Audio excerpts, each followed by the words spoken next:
Hi friends, welcome to Sai Durga all in one. ఇవాల్టి మన tasty recipe వచ్చి కోడి కందనకాయలు అలానే గుండెకాయలతోటి ఇవాళైతే నేను ఫ్రై చేసి చూపించబోతున్నానండి. చాలా అంటే చాలా బాగుంటుంది. డైరెక్ట్ తినడానికి బాగుంటుంది, అలానే రైస్లోని తినచ్చు, లేదంటే చపాతీ పూరీస్లో కూడా తినచ్చు అనమాట. దీన్ని ఇదిగోండి, ఒక రూ. 100 ఇమ్మంటే ఇన్ని ఇచ్చారనమాట. ఒక సైడ్ అంతా వచ్చేసి మనకి ఇవి వచ్చేసి కందనకాయలు, ఇవి వచ్చేసి గుండెకాయలు అనమాట. ఇంకా ఆ చివరిని 5 ఉన్నాయి కదా! అవొచ్చేసి గుండెకాయ పక్కన ఉంటాయన్నమాట అవి. ఇవన్నీ కూడా షాప్ అంకులే మొత్తం అన్నీ కూడా క్లీన్ చేసేసాడన్నమాట. క్లీన్ చేసేసి అలానే చిన్న చిన్న ముక్కలుగా అయితే కట్ చేయమన్నాను. కట్ చేసేసాడు. దీనికన్నా ఇంకా పెద్దగా ఉంటే ఫస్ట్ అయితే నేనైతే ఒక కందనకాయని ఇలా 4 ముక్కలుగా కట్ చేపించుకున్నానన్నమాట. ఇవన్నీ కూడా మనం ఇప్పుడేంటంటే కోళ్ళకి చాలా హెల్త్ ఇష్యూస్ వస్తున్నాయి గదా! కోళ్ళకి. అందుకనేసి హెల్త్ ఇష్యూస్ అనేది మనకి రాకుండా, కోళ్ళకి ఏవైతే జబ్బులొస్తాయో అవి మనకి రాకుండా కొన్ని కొన్ని జాగ్రత్తలు పాటించి ఈ ఫ్రై అయితే తయారు చేసుకుందాం. ఇక్కడొచ్చేసి నీళ్ళలో కొంచెం పసుపు వేశానండి. పసుపు వేసి అలానే రాళ్ళుప్పు ఒక స్పూన్ వేసుకున్నాను. ఈ నీళ్ళని స్టవ్ మీద పెట్టుకొని మరిగించుకోవాలి.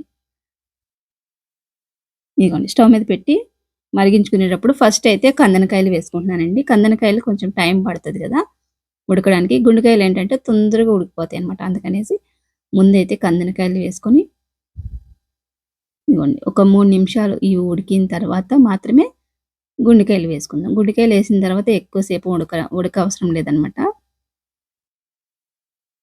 ఇదిగోండి, ఇలా మసులుతున్నాయి కదా! 3 నిమిషాలు బాగా ఉడికినియనమాట ఈ నీళ్ళల్లో.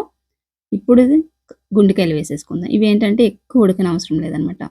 ఇవి వేసిన తర్వాత ఇంకొక 3 నిమిషాలు గాని ఉడికించుకుంటే సరిపోతుంది.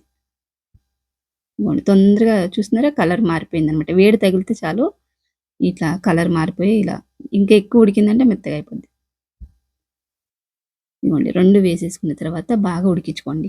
సుమారు మొత్తం ఒక 10 నిమిషాలు ఉడికించుకున్నా పర్వాలేదు. ఆ వాటర్‌లో ఏమన్నా మనకి కోళ్ళకి ఏమన్నా జబ్బులు గట్టా ఏమన్నా ఉంటే ఆ వాటర్‌లో పోతాయన్నమాట.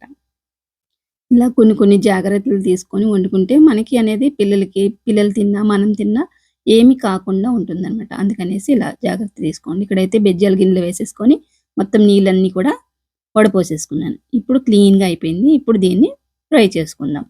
స్టవ్ వెలిగించుకున్నాను. అలానే పాన్ పెట్టుకొని దాంట్లోకి ఫ్రైకి సరిపడగా ఆయిల్ అయితే వేసుకున్నానండి.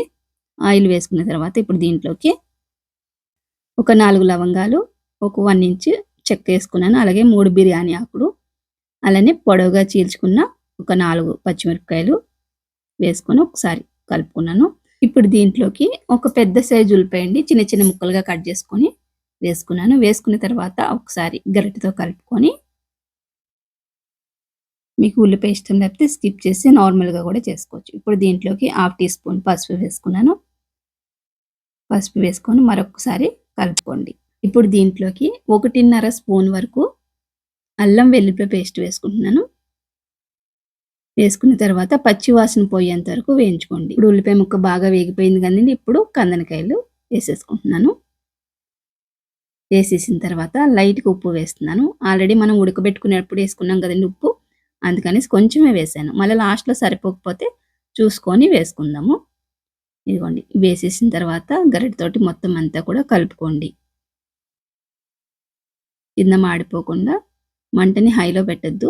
ఆల్రెడీ మనకి 50% ఉడికిపోయినాయనమాట బాయిల్ చేసినప్పుడే. ఇంకొక 50% మనం ఇక్కడ వేయించుకుంటున్నాం అంతే. ఇదిగోండి, ఇట్లా వేగిన తర్వాత ఇప్పుడు దీంట్లోకి మీరు కారం ఎంతైతే తినగలుగుతారో అంత కారం వేసుకోండి. ఇక్కడ నేనైతే 1.5 స్పూన్ వరకు వేసుకున్నానండి. తర్వాత కరివేపాకు. కరివేపాకు కూడా మన ఇష్టం ఎంతైనా వేసుకోవచ్చు. కరివేపాకు, కారం వేసుకున్న తర్వాత మళ్ళీ ఒక్కసారి మొత్తం అంతా కూడా కలుపుకోండి. ఇవైతే చాలా బావుంటాయండి. డైరెక్ట్ ఇలానే తినేయొచ్చు. కొంతమందికి ఏంటంటే కందనకాయలు, గుండెకాయలు అంటేనే ఇష్టం అనమాట. ఇప్పుడొచ్చేసి గరం మసాలా వేసుకున్నానండి. ఇదిగోండి, ఒక స్పూన్ అంతా గరం మసాలా అయితే వేసుకున్నాను. ఇందులోనే ధనియాలు, చెక్క, లవంగాలు మొత్తం మసాలా దినుసులన్నీ వేసి ఆడిచ్చిందనమాట. అందుకని నేను ధనియాల పొడి సెపరేట్‌గా వేయట్లేదు. ఇందులోనే ఉంది కాబట్టి. ఇదిగోండి, మసాలా అంతా వేసుకున్న తర్వాత ఒక 2 నిమిషాలు సిమ్‌లో పెట్టుకొని, మూత పెట్టుకొని మగ్గించుకున్న తర్వాత మనకి ఫ్రై అయితే ఇలా తయారైపోయిందండి. ఇలా మీరెప్పుడైనా ఉడకబెట్టుకొని చేసుకోండి. కర్రీ కూడా తొందరగా అయిపోద్దనమాట ఫ్రై. వీడియో నచ్చితే లైక్ చేయడం మర్చిపోవద్దు. ఇలాంటి మంచి మంచి వీడియోస్ అన్నీ కూడా మీ వరకు రావాలంటే సబ్స్క్రైబ్ చేసుకొని బెల్ ఐకాన్ ఆల్‌లో పెట్టుకుంటే ఏ వీడియో వేసినా గాని మీకు వెంటనే నోటిఫికేషన్ వస్తది.